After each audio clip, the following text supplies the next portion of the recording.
Sometimes people make poor or uninformed decisions when choosing pets.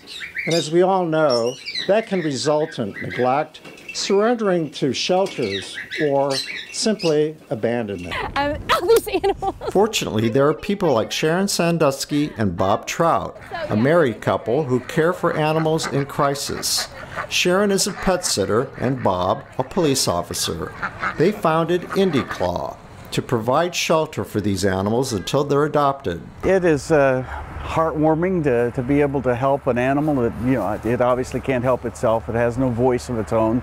It can't cry out. We work very closely with animal control, and we get the ones that they have taken in. A lot of them are strays. Our biggest challenges are keeping up with all of the feeding and the vetting, and our vet care bills are outlandish. Every year we decided that my income alone basically covers the vet bills every year. It's crazy. Sharon and Bob plan for IndyClaw to become tax exempt, but in the meantime, they do receive donations and have helpers. We have quite a few volunteers, and actually they're awesome. We would never be able to do this without them. Our whole life is focused on this now. I mean, you know, you eat, drink, and sleep rescue. You're always feeding somebody or medicating someone, or answering phone calls. Answering phone calls for, you know, prospective adopters or whatever.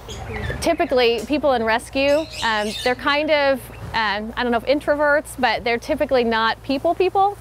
And they do better around animals than people. Their animals are their family. So we don't have a whole lot of family. And so, you know, we spend holidays most of the time, you know, with our animals or our jobs.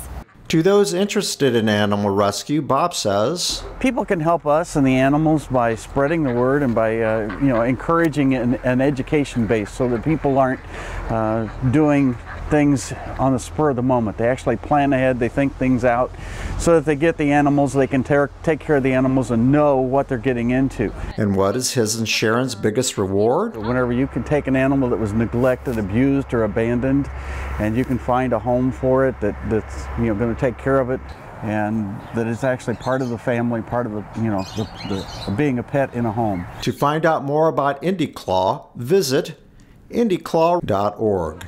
For Pet Pals TV, I'm Tom Alvarez.